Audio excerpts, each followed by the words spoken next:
नमस्कार साथियों, कैसे हैं आप सभी लोग। उम्मीद है कि सभी लोग अच्छे होंगे, मस्त होंगे, तंदुरुस्त होंगे। आप लोग अपना और अपनी पढ़ाई का ध्यान बहुत अच्छे से रख रहे होंगे और मैं आप लोगों से ये भी उम्मीद करता हूं कि आप अब जिस भी परीक्षा की तैयारी कर रहे होंगे उस परीक्षा की तरफ साथियों आप अपना एक कदम आगे बढ़ा रहे होंगे। और बहुत सारी शुभकामनाओं के साथ साथियों आप लोग पढ़ते रहिएगा, आगे बढ़ते रहिएगा। डेली साथियों कुछ ना कुछ सीख कर अपने परीक्षा की तरफ अपने पूरे है ना पूरे सपने को साकार करने के लिए लगे रहिएगा। और उसी सपने में बच्चों थोड़ा सा योगदान एग्जामपुर के इस प्लेटफॉर्म से देने के लिए मैं मिथुन आप लोगों के साथ साथियों प्रेजेंट होता हूं, जिसमें हम लोग 10 से 12 मिनट में बच्चों एक उत्तर प्रदेश के स्पेशल टॉपिक को करते हैं। आप लोगों ने बच्चों इससे पहले जितने भी वीडियोस आए हैं वो सब पे बहुत सारा प्यार दिया है। आज ये साथियों जो वीडियो है उस कड़ी का अगला वीडियो है ना। आप लोग समझ रहे होंगे, आप लोग देख रहे होंगे कि भैया उत्तर प्रदेश में जिला दर्शन के लिए ये सीरीज मैंने चला रखी है, जिसमें हम 10 से 12 मिनट तक साथियों एक जिले को कंप्लीट करते हैं। उस जिले की पूरी व्यवस्था, पूरे सिस्टम जो आपके एग्जाम में बनती है, उन सारे पॉइंट को साथियों जितने फैक्ट हैं, पॉइंट है, सबको एक साथ लेकर आते हैं। और पिछले 10-12 साल से यहाँ से क्वेश्चंस भी पूछे जाते रहे हैं, तो उनको भी हम लोग ध्यान में रखते हैं। तो बच्चों लास्ट तक जरूर बने रहिएगा, लास्ट तक इस वीडियो को देखिएगा और आपको अगर अच्छा लगे तो कमेंट करिएगा। अगर फिर भी अच्छा ना लगे तो आप साथियों जो भी आपका कमेंट, जो भी आपका सजेशन है वो दीजिएगा। और लाइक और शेयर तो बच्चों आप लोग कर ही देते हैं, अच्छा ही बच्चे हैं। तो आइएगा, आज का समय आप लोगों का बहुत कीमती है, उसको ज़्यादा न जाया करते हुए हम लोग स्टार्ट करते हैं आज का जो जिला है। बच्चे हम लोग इस जिला दर्शन में पढ़ रहे हैं पूरे उत्तर प्रदेश के 75 जिलों को, जिसमें से हमने लगभग 7-8 जिले आप लोगों को पढ़ा दिए हैं। वहीं पर आज हम लोग स्टार्ट करते हैं बच्चों आजमगढ़ जिला, यानी कि जो आजमगढ़ जिला है उसको हम लोग पढ़ रहे हैं। आजमगढ़ को देखते हैं मेरे प्यारे साथी कि आजमगढ़ की स्थिति क्या है। मैंने ये मैप बच्चों एक जो मैप लगा रखा है उसके माध्यम से आप लोग देख लीजिएगा। इसके बाद हम लोग थ्योरी के माध्यम से भी आपको बताते चलेंगे। तो मेरे प्यारे साथी आजमगढ़ की स्थिति देखिएगा, ये आजमगढ़ है। आजमगढ़ के अगर हम लोग बात करें उत्तर में, उत्तर पूर्व, उत्तर पश्चिम में, तो अंबेडकर नगर है और मेरे भाई गोरखपुर है। आजमगढ़ ऐसा इतना जबरदस्त है ना। देखिएगा आजमगढ़ के पास निजामाबाद और उसकी ब्लैक पोट्री भी फेमस है, बड़ी फेमस है। अभी हम बात करेंगे आगे। अगर हम बात करें पूरब की तो बच्चों आजमगढ़ के पूरब में मऊ आता है। अगर हम बात करें बच्चों दक्षिण पूरब है ना, दक्षिण पूरब की पूरी तरह से बात करें तो गाजीपुर से भी अपनी सीमाएं साझा करता है। उसके बाद अगर हम दक्षिण पश्चिम की बात करें तो जौनपुर से भी अपनी सीमाएं साझा करता है। उसके बाद मेरे भाई हम लोग बात करें है ना, तो देखिएगा कौन सा, सुल्तानपुर। मेरे भाई ये क्या है, ये सुल्तानपुर है, यानी कि सुल्तानपुर से भी अपनी सीमा साझा करता है। इसको भी आप लोग याद रखिएगा। और देखिए 1, 2, 3, 4, 5 और 6, मतलब आजमगढ़ ऐसा जिला है कि अपने आसपास के 6 जिलों के साथ सीमा साझा करता है। एक छोटा सा सिनेरियो आप लोगों का इस फिगर को देखकर बन गया होगा। आप लोग इनमें से किसी भी जिले के होंगे तो आप भी अपनी स्थिति को बच्चों कमेंट बॉक्स में जरूर लिखिएगा किस जिले से आप लोग बिलोंग करते हैं। जब आपका वो जिला आएगा तो हम लोग आपका नाम वहां पर ले लेंगे। आइएगा आजमगढ़ जनपद की बात करते हैं, थ्योरी के माध्यम से समझते हैं भाई आजमगढ़ को, समझते हैं आजमगढ़ को, क्या आजमगढ़ है। आइएगा देखते हैं आजमगढ़ जिले का मुख्यालय। सबसे पहली बात तो क्या है, जिले का मुख्यालय आजमगढ़ ही है। बहुत बढ़िया बात है भाई, बहुत अच्छी बात है, आप लोग समझिएगा। आगे चलते हैं और देखते हैं क्या भैया, मंडल जो है इसका आजमगढ़ ही पड़ता है। आजमगढ़ जिले का मंडल भी आजमगढ़ है। मतलब किस मंडल का हिस्सा है ये पूछता है, मंडल का हिस्सा किसका है तो कहेंगे आजमगढ़ का ही हिस्सा है भैया। आजमगढ़ मंडल है इसका, मतलब खुद ही मंडल है, खुद ही मंडल है। आइए आगे देखते हैं, बात करते हैं उत्तर प्रदेश के पूर्व में स्थित एक प्रशासनिक संभाग है। उत्तर प्रदेश के पूर्व में स्थित एक प्रशासनिक संभाग है। इस मंडल की स्थापना 15 नवंबर 1994 में हुई थी। बच्चों कब हुई थी, 15 नवंबर 1994 में आपको आजमगढ़ का साथियों मंडल बना था, आजमगढ़ मंडल बना है। इस मंडल की स्थापना इस 94 को गोरखपुर मंडल से अलग करके, सुनिएगा किस मंडल से अलग हुआ था, गोरखपुर मंडल से अलग करके उत्तर प्रदेश का 14वें मंडल के रूप में 1994 में ये आजमगढ़ बना था। सवाल यहीं से बनेंगे, सवाल यही छोटे छोटे सवाल आपको परेशान करते हैं। एक बार मैं फिर से रिवाइज करता हूं कि भैया उत्तर प्रदेश के पूर्व में स्थित है। इस मंडल की स्थापना 15 नवंबर 1994 में गोरखपुर मंडल से काटकर उत्तर प्रदेश के 14वें मंडल के रूप में की गई थी। अगर आज वर्तमान की बात करूं बच्चों, अगर यूपी में हम लोग वर्तमान की बात कर दें तो याद रखिएगा वर्तमान में 18 मंडल है हमारे उत्तर प्रदेश में, और जबकि 14वां मंडल बना था आपका, ये 14th मंडल बना था आपका आजमगढ़। इस पेज से यही ध्यान रखना है, डिवीजन आजमगढ़ है ना, इंग्लिश में लिखा है। आइए पूर्व में इसके क्या क्या नाम थे आप लोग देखिएगा, इसके पूर्व में नाम क्या क्या थे, इसके उपनाम क्या क्या थे, इस आजमगढ़ को किस किस नाम से जाना जाता था, किस नाम से जाना जाता था। जिला दर्शन है तो उसको बहुत अच्छे से हम लोग पढ़ेंगे। क्या है, जिला दर्शन है तो हम उसको बहुत अच्छे से पढ़ेंगे, बहुत चीजों की तरह से जानेंगे।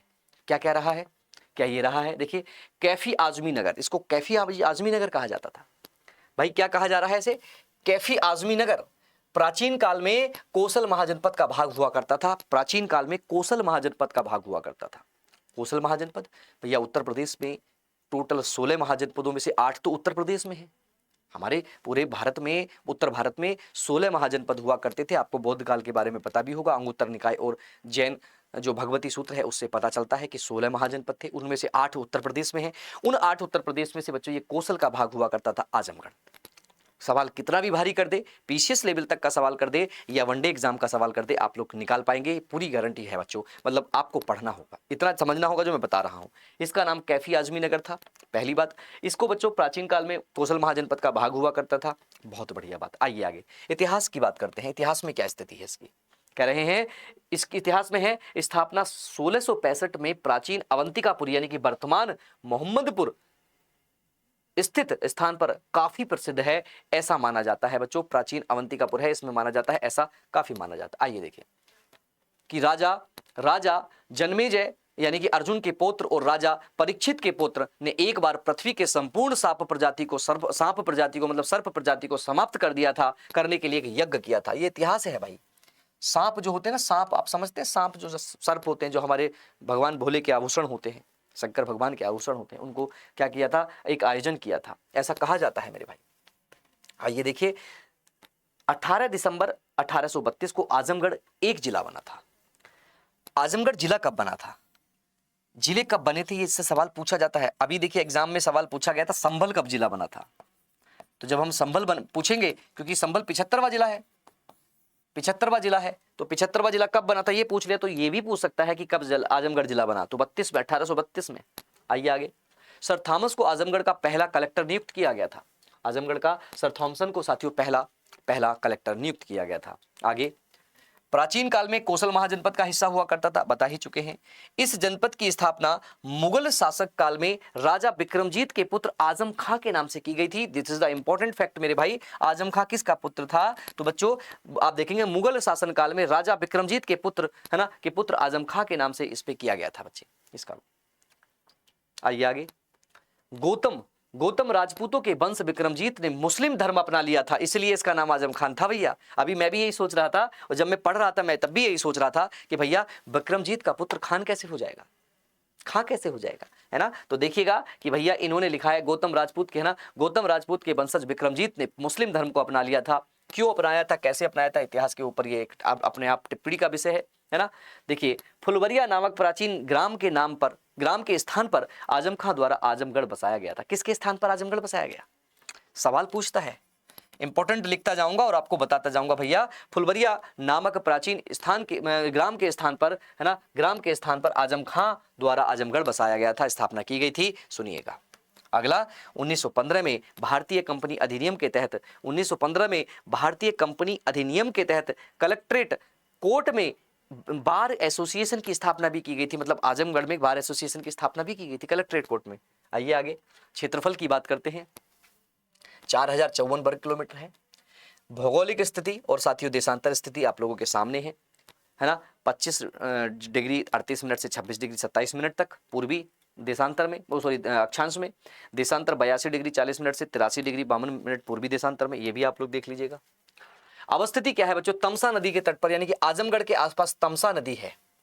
तमसा नदी मेरे भाई आप लोग आजमगढ़ के आसपास देखेंगे। आइए फिर आगे चलते हैं। सीमा कैसी है, इसकी बॉर्डर लाइन कैसी है। पूरब में मऊ है, देखिए ये आपका आजमगढ़ है, ये आजमगढ़ है, इसके पूरब में मऊ है, आपको बता चुका हूं। पश्चिम में जौनपुर और सुल्तानपुर है, पश्चिम में जौनपुर और सुल्तानपुर है। ये सुल्तानपुर हो गया, है ना, सुल्तानपुर हो गया, ये जौनपुर हो गया, जौनपुर और सुल्तानपुर हो गए हैं, है ना। कह रहे हैं उत्तर में गोरखपुर और अंबेडकर नगर है, ये देखिए गोरखपुर हो गया, गोरखपुर, ये अंबेडकर नगर हो गया, है ना, अंबेडकर नगर हो गया। और कह रहा है बच्चों दक्षिण में गाजीपुर और जौनपुर है, दक्षिण में गाजीपुर और जौनपुर ये है ही, है ना। तो ये नियम भी मैंने लिख के दिखा दिए, सवाल पूछ लेता है आपसे, ऐसे सवाल पूछ लेता है। जब पेपर बहुत भारी बनता है ना तो इसकी स्थिति भी पूछ लेता है। और स्थिति कब पूछता है, जब कोई भी जिला मेरे प्यारे साथियों अगर समाचारों में रहता है, न्यूज में रहता है, तो उससे यहाँ से पूछ लिया जाता है। आइए आगे चलते हैं। आगे राष्ट्रीय राजमार्ग NH 233 के पर पड़ता है मेरे भाई। नहरें यहाँ पर कौन कौन सी हैं आजमगढ़ में, तो शारदा सहायक नहर का हिस्सा नहर है, घाघरा नदी के आसपास का, तमसा नदी के आसपास का ये नहर और नदियां यहाँ पर देखने को मिलेंगी, है ना। झीलें कौन कौन सी हैं, तो बच्चों कौन सा, बड़ेला ताल और अवांक झील। अवांक झील, आप कहेंगे भैया ये कैसी झील है, हमने तो सुनी ही नहीं। हाँ, नहीं सुनी है, लेकिन फिर भी इस सेशन के माध्यम से आपको बता के चल रहा हूं। एग्जामपुर अगर मतलब एग्जामिनर अगर देखेगा कि एग्जामपुर के टीचर ने पढ़ाया है, तो बच्चों वो ये झील का नाम भी रख सकता है ना। तो आप लोग देखिएगा क्या है, बड़ेला ताल करके देख झील है। ऊर्जा और परियोजना कौन सी है, सोलर ऊर्जा परियोजना बच्चों यहां पर चल रही है, तो यहां से एक सवाल बनने की सिंपल सी प्रोबेबिलिटी है। उद्योग कौन कौन से होते हैं, मतलब इंडस्ट्री कौन कौन सी, तो बच्चों काली मिट्टी के बर्तन आपको पता ही है, काली मिट्टी के बर्तन यहां पर बड़े फेमस हैं। आप लोग देखेंगे निजामाबाद पड़ता है, एक निजामाबाद पड़ता है, उस निजामाबाद के बड़े फेमस हैं बच्चों। चीनी के उद्योग, रोलिंग खाद तेल, ना रेशमी साड़ी, चावल, मिट्टी वगैरह ये सब आपको देखने को मिलेंगे। यही स्कीम है मेरे भाई जो 24 जनवरी है ना, 24 जनवरी 2018 को बनी थी स्कीम। और इसमें क्या था, एक जिला एक उत्पाद की स्कीम थी। इसमें काली मिट्टी की कलाकृतियां बच्चों, कहा कि ब्लैक पोट्री भी कहा जाता है इसको, ब्लैक पोट्री भी कहेंगे इसको, याद रखना, ब्लैक पोट्री भी इसको कहा जाता है। और काली मिट्टी के वो जो है आजमगढ़ निजामाबाद के हैं, मैंने लिख दिया है निजामाबाद, है ना। आइएगा आगे, भौगोलिक स्थिति में क्या बात करते हैं, भौगोलिक मतलब ज्योग्राफिकल इंडिकेशन की बात करते हैं, तो काली मिट्टी के बर्तन मतलब ब्लैक पोट्री को क्या मिला हुआ है, GI टैग मिला हुआ है। यह साथियों मुगल काल की अहम कलाओं में से एक रही है। ब्लैक पोट्री, काली मिट्टी के बर्तन बच्चों आजमगढ़ निजामाबाद के आपके नहीं है, ये मुगल काल से ही बड़े इंपॉर्टेंट रहे हैं, मुगल काल से ही चलते हुए आ रहे हैं, मुगल काल से ही इसको देखा गया है। आइएगा आगे चलते हैं। आजमगढ़ का प्रशासनिक परिचय, मेरे प्यारे साथियों आजमगढ़ का प्रशासनिक परिचय हम लोग पढ़ लेते हैं। क्या आजमगढ़ में प्रशासनिक सिस्टम हुआ है, देखिएगा लोकसभा सीट आजमगढ़ में 2 हैं, एक आजमगढ़ के नाम से और एक लालगंज के नाम से। ये सवाल बनता है आपके पुलिस और UP SSC के कई सारे सवाल एग्जाम में बना है भैया। इसमें विधानसभा क्षेत्र 10 हैं, कौन कौन से, फूलपुर, पवई, लालगंज, निजामाबाद, है ना, मेहननगर, साथियों आजमगढ़, गोपालपुर, सागड़ी, मुबारकपुर और साथियों अतरोलिया और दीदारगंज। ये 10 आपको क्या मिलेंगी, विधानसभा की सीटें मिलेंगी। विधानसभा की सीटें या विधानसभा की सीटें कितनी हैं यहाँ पर बच्चों, कितनी है, 10 हैं। और जबकि यूपी में कितनी है मेरे भाई, यूपी में 403 है। आइएगा आगे देखिए, तहसील कितनी है यहाँ पर, तहसील यहाँ पर 8 है। सदर है आजमगढ़ की है, सदर की है, बुढ़नपुर की है, लालगंज की है, मार्टिनगंज की है, मेहरनगर की है, निजामाबाद, फूलपुर और सगड़ी। ये कितनी है, 8 है भैया। आइए आगे, विकास खंड कितने हैं, मतलब ब्लॉक कितने हैं, जिले में ब्लॉक कितने हैं, तो अहिरोला 22 ब्लॉक पड़ते हैं। अहिरोला, अतरोलिया, क्या है, अमजदगढ़, क्या है, बिलरियागंज, हैरिया, जहानागंज, कोयलसा, है ना, लालगंज, महाराजगंज, मार्टिनगंज, मेहननगर, मिर्जापुर, मोहम्मदपुर, पलहानी, पवई, फूलपुर, रानी की सराय, क्या सठियाब, तहवतपुर और तरवा या ठेकवा, मतलब 22 हैं, 22 ब्लॉक हैं। विकास खंड कितने हैं बच्चों, 22 हैं। हाँ याद रखना, ये पूछता है। आगे, कुल ग्राम कितने हैं मेरे भाई, तो कुल ग्रामों की बात करें तो इसमें 4100 साथियों, एक यानी कि 4101 गांव हैं। आप लोग याद रखेंगे कितने गांव हैं मेरे भाई, 4101 गांव हैं, जिसमें से आबाद गांव 3800 हैं। आबाद गांव 3800 मतलब बड़ा है। और बच्चों कुल ग्राम पंचायतें 1872 कितनी होंगी, बहुत ज्यादा होंगी भैया। नगर पालिका परिषद भी 3 है, नगर पालिका परिषद भी 3 है, आजमगढ़, मुबारकपुर और बिलरियागंज, याद रखेंगे। आगे देखेंगे बच्चों, क्या है, नगर पंचायत 13 है। कौन कौन सी नगर पंचायत है, देखिएगा, निजामाबाद, मेहननगर, अमजदगढ़ बच्चे, है ना, जियानपुर, कटगर, बलरियागंज, ये सब बच्चों क्या है, ये आप लोगों को देखने को मिलेंगी, यही हैं। ये बड़ी जबरदस्त आप लोगों को यहां पर देखने को मिलेंगी। एक बार आप सभी लोग देखिएगा, ये आप लोगों को देखने को मेरे भाई मिलेंगी।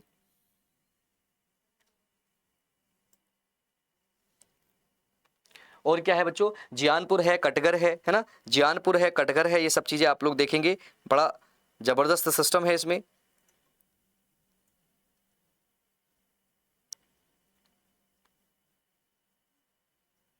बहुत बढ़िया भाई, आइएगा आइएगा आगे चलते हैं। आजमगढ़ की जनसंख्या के ऊपर बात करते हैं तो 46,13,933, अच्छी खासी जनसंख्या है भाई, 46 लाख के आसपास है, 1 करोड़ के तो नहीं लेकिन 46 लाख बच्चों, जिसमें पुरुषों की जनसंख्या 22,85,000 और महिलाओं की संख्या है ना, महिलाओं की संख्या बच्चों 23,28,000, 23,28,000, 22 और 23, क्या बात है भैया हैं। आइएगा बच्चों बात करते हैं शहरी जनसंख्या की, बात करते हैं तो शहरी यहाँ पर 3 लाख यानी कि 8.53% रहते हैं। लिंग अनुपात, शहरी लिंग अनुपात कितना है बच्चों 945 है। और बच्चों शहरी साक्षरता कितनी है 77% है। पुरुष साक्षरता जिसमें 82 और महिला साक्षरता 71 है, शहर के मामले में दे रहे हैं है ना। वहीं ग्रामीण जनसंख्या 91% है बच्चों। देखिए 90 से ज्यादा परसेंट जहां पर गांव में निवास करते हो, 90 से ज्यादा परसेंट गांव के लोग हैं भाई। आइए बात करिएगा, देख रहे हैं बच्चों ग्रामीण लिंग अनुपात 1026, जबकि आपको पता है उत्तर प्रदेश का लिंग अनुपात वैसे कितना है, लिंग अनुपात आप जानते हैं उत्तर प्रदेश का 912 है। अगर भारत की बात कर ले हम लोग, भारत का कितना है तो 943 है, मतलब दोनों से अधिक है भैया, इससे भी सबसे अधिक है। ग्रामीण साक्षरता दर कितनी 70.33, पुरुष साक्षरता जिसमें कितनी है बच्चों 81%, महिला साक्षरता 59% है ना। तो ये भी आप लोग याद रखिएगा। ओवरऑल की बात करते हैं, ओवरऑल की बात करते हैं, उत्तर प्रदेश की कुल जनसंख्या का लगभग 2.25% मतलब 2.3% जो है 2.3%, 2.3%, 31% बच्चों जो जनसंख्या उत्तर प्रदेश की 2011 के जनगणना के अनुसार है, उसका लगभग 2.31% उत्तर प्रदेश की आजमगढ़ में निवास करती है, याद रखेंगे। साक्षरता अगर हम बात करें उत्तर प्रदेश की है ना, साक्षरता से अधिक है। यूपी की साक्षरता 67.73 है, आप लोग 72 या 73% है। पुरुषों में पुरुषों की साक्षरता बच्चों 77 यानी कि यहाँ पर पुरुषों की साक्षरता उत्तर प्रदेश में 77.23 है, आप लोग याद रखेंगे। जबकि आजमगढ़ की 81 है भैया, तो ज्यादा है। महिलाओं की कितनी है, महिलाओं की 57.2 के आसपास है बच्चों। जो मेल है मतलब हमारे यहाँ फीमेल है उनकी उत्तर प्रदेश की ये है, और जबकि यहाँ पर 60% है, तो मतलब ज्यादा है, आजमगढ़ की ज्यादा है। सवाल बन सकता है भैया आजमगढ़ की जनसंख्या उत्तर प्रदेश की महिला साक्षरता से अधिक है, सवाल हो जाएगा गलत है। आजमगढ़ की ज्यादा है, उत्तर प्रदेश की कम है। आजमगढ़ में 60% महिलाएं पढ़ी लिखी हैं, जबकि उत्तर प्रदेश में ओवरऑल उत्तर प्रदेश में 57% महिलाएं पढ़ी लिखी हैं, साक्षर हैं। पुरुष तो 81%, जबकि पूरे उत्तर प्रदेश में 77%। ये चीज़ आप लोग याद रखिएगा। पूरे उत्तर प्रदेश की जो साक्षरता है वो कितनी है 67.73 के आसपास है, और जबकि आजमगढ़ की साक्षरता जो है वो कितनी है 70.9 यानी कि लगभग 71 पॉइंट है। जनसंख्या घनत्व की बात करते हैं मेरे भाई। जनसंख्या घनत्व में भी आपको पता है यूपी का जनसंख्या घनत्व 829 है, तो 829 से तो 1038 ज्यादा है। और भारत की बात करें तो भारत का तो 382 ही है बस, तो देखिएगा 382 ही है बस, तो दोनों में ज्यादा है। लिंग अनुपात की बात करते हैं तो आजमगढ़ का लिंग अनुपात अधिक है बच्चों, 1000 से प्लस है, तो 1000 से प्लस है तो इसका मतलब सबसे बढ़िया है। जनसंख्या वृद्धि की बात करें तो जनसंख्या वृद्धि दर भी बच्चों यहाँ पर 7 पॉइंट कितनी है 17.11 है। जबकि यूपी की बात करें हम लोग तो यूपी में बच्चों आपको 20.23 देखने को मिलेगी, तो इससे अधिक इससे कम है बच्चों, जनसंख्या वृद्धि दर कम है, तो ये भी आप लोग याद रखिएगा। आइएगा कुछ स्थानीय मेडिकल कॉलेज वगैरह देखते हैं। कहते हैं स्थानीय राजकीय मेडिकल कॉलेज और साथियों सुपर स्पेशलिटी अस्पताल यानी कि पीजीआई, राजकीय इंजीनियरिंग कॉलेज है, धनपट्टी धर्म इंटर कॉलेज है ना, क्या है धनपट्टी धर्म इंटर कॉलेज, शारदा भाती शिक्षण प्रशिक्षण संस्थान, आजमगढ़ महिला महाविद्यालय, महाराजा सुहेलदेव राज्य विश्वविद्यालय जो कि 2021 में बना, हरिहरपुर संगीत महाविद्यालय भी यहाँ पर आजमगढ़ में देखने को मिलेगा। और क्या है मेरे भाई, देखिए आप संस्थान मेडिकल कॉलेज और साथ ही सुपर स्पेशलिटी के लिए यहाँ पर अस्पताल है जिसको हम लोग पीजीआई बोलते हैं, ये भी आपको यहाँ पर देखने को मिलेगा। आगे चलिएगा, उत्सव और मेले कौन कौन से लगते हैं यहाँ पर आजमगढ़ में, उत्सव और मेले कौन कौन से लगते हैं तो याद रखेंगे बाबा गोविंद साहब का मेला लगता है भाई, इंपॉर्टेंट है याद रखना, बाबा गोविंद साहब का मेला लगता है। दार्शनिक और धार्मिक स्थल चंद्रमा ऋषि आश्रम साथियों यहाँ पर देखने को मिलेगा, भंवरनाथ मंदिर मिलेगा, और ऋषि दत्रेय का मंदिर बच्चों इंपॉर्टेंट है, ये भी याद रखिएगा, आपको कहाँ आजमगढ़ में मिलेगा। दूसरी बात माँ पैलेश्वरी देवी मंदिर यहाँ मिलेगा, भैरव बाबा स्थान यहाँ मिलेगा, दुर्वासा ऋषि आश्रम यहाँ पर मिलेगा आजमगढ़ में, बहुत इंपॉर्टेंट है भाई, ये सवाल अब सब पूछे जाते हैं है ना। विरला बुद्ध मंदिर मिलेगा, अवंतिकापुरी धाम यहाँ पर मिलेगा। तो ये बच्चों आपके उत्सव और साथियों स्थानीय आजमगढ़ में है। एक बार मैं फिर से रिवाइज करता हूँ, देखिए बाबा गोविंद साहब का मेला आजमगढ़ में लगता है, दर्शनीय और धार्मिक स्थल चंद्रमा ऋषि आश्रम यहाँ पर मिलेगा, भंवरनाथ मंदिर यहाँ मिलेगा, ऋषि दत्रेय का मंदिर मिलेगा, महापल्लेश्वरी देवी मंदिर, भैरव बाबा का मंदिर, दुर्वासा ऋषि आश्रम, बिरला बुद्ध मंदिर और अवंतिकापुरी धाम यहाँ पर देखने को मिलेगा। तो ये सब इंपॉर्टेंट है। यहाँ की बोली लगभग साथियों भोजपुरी के आसपास भोजपुरी बोली बोली जाती है, भोजपुरी बोली जाती है। आजमगढ़ अनेक ऋषियों की पुण्यतिथि रही, पूर्ण साथियों भूमि रही है। बहुत सारे ऋषि दत्रेय है ना, अभी आप लोगों ने पढ़े ऋषि दत्रेय रहे हैं है ना, और ऋषि दत्रेय, ऋषि दुर्वासा, ऐसे बहुत सारे ऋषि मुनि यहाँ पर बच्चों पुण्यतिथि रही है ना। तो बच्चों अनेक ऋषियों का वो रहा है। राहुल संकृत्यायन, अयोध्या सिंह उपाध्याय, हरिओद, मौलाना शिबली नोमानी और कैफी आजमी साथियों महापुरुष की जन्मस्थली रही है। यहां से एक सवाल बनता ही बनता है उत्तर प्रदेश में बच्चों, कौन है? राहुल संकृत्यायन, जो साथियों अथा तो घुमक्कड़ जिज्ञासा, जिन्होंने घुमक्कड़ी साहित्य के लिए बहुत योगदान दिया है, घुमक्कड़ी साहित्य के लिए बहुत योगदान दिया राहुल संकृत्यायन मेरे भाई। अयोध्या सिंह उपाध्याय हरिओद, इन ये मौलाना शिवाली और कैफी आजमी यहां पर बच्चों जन्मे हैं, उनकी जन्मस्थली है। ये इंपॉर्टेंट आपके लिए है। आगे उत्तर प्रदेश के मुख्यमंत्री रहे राम नरेश यादव, चंद्रजीत यादव, अमर सिंह जैसे चर्चित राजनेता भी यहाँ के निवासी रहे हैं, यहीं पर जन्मे हैं। मशहूर हिंदी अभिनेत्री और सामाजिक कार्यकर्ता शबाना आजमी भी बच्चों यहाँ की ही हैं, ये भी आप लोग याद रखिएगा, आजमगढ़ की ही हैं। आजमगढ़ के बारे में ऐसा कोई वो नहीं है, आजमगढ़ अपने आप में बच्चों बड़ा महान और बड़ा अच्छा अपनी भौगोलिक प्रदेशता रखता है। आजमगढ़ जनपद में चावल का सर्वाधिक क्षेत्रफल पाया जाता है, सर्वाधिक क्षेत्रफल चावल का पाया जाता है। आइएगा कुछ आजमगढ़ के बारे में सवाल 2-3 आप लोगों के लिए साथ में कर लेता हूं, ताकि आप लोग भी बच्चों इनको देखें। देखिए सवाल को पढ़िएगा और देखिएगा। उत्तर प्रदेश का निम्नलिखित में से कौन सा जिला काली मिट्टी के बर्तनों के लिए प्रसिद्ध है? तो आप कहेंगे भैया काली मिट्टी के बर्तनों के लिए प्रसिद्ध जिला जो है वो तो आजमगढ़ है, वो तो आजमगढ़ है। और आजमगढ़ में भी आप बताएंगे कि निजामाबाद की ब्लैक पोट्री बड़ी फेमस है, तो आप लोग इसको भी याद रखेंगे। ब्लैक पोट्री बड़ी फेमस है, आप लोग इसको भी याद रखेंगे, है ना। आइए आगे चलते हैं। ब्लैक पोट्री के लिए geographical indication tag Uttar Pradesh के निम्नलिखित में से किस स्थान से संबंधित है? देखिएगा, एक होगा निजामाबाद, एक होगा नजीमाबाद। बस यही आपको देखना है, ये नजीमाबाद है, ये तो नहीं होगा। खुर्जा नहीं, खुर्जा को क्या मिला है?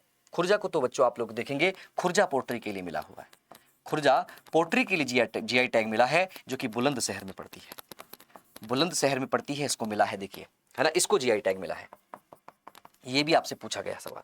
आगे बच्चे आज के लिए इतना ही काफ़ी। और कैसा लगा ये सेशन जरूर बताइएगा। एक बार बच्चों आप लोग है ना अपना सजेशन जरूर दीजिएगा, ये जिला दर्शन में आप लोगों को और क्या क्या चीज़ें इंप्रूव करानी है। उम्मीद है कि ये सेशन आपको बहुत अच्छा लग रहा होगा। अपना ध्यान रखिएगा, अपने माता पिता का ध्यान रखिएगा मेरे भाई। और हम लोगों से बच्चों एग्जामपुर के जो यूट्यूब चैनल है उसके वीडियो वाले सेक्शन में डेली मैं आप लोगों के बीच में आता रहूँगा। तब तक अपना ध्यान रखिएगा, अपने माता पिता का आशीर्वाद लेते रहिएगा। जय हिंद बच्चों, जय भारत, थैंक यू।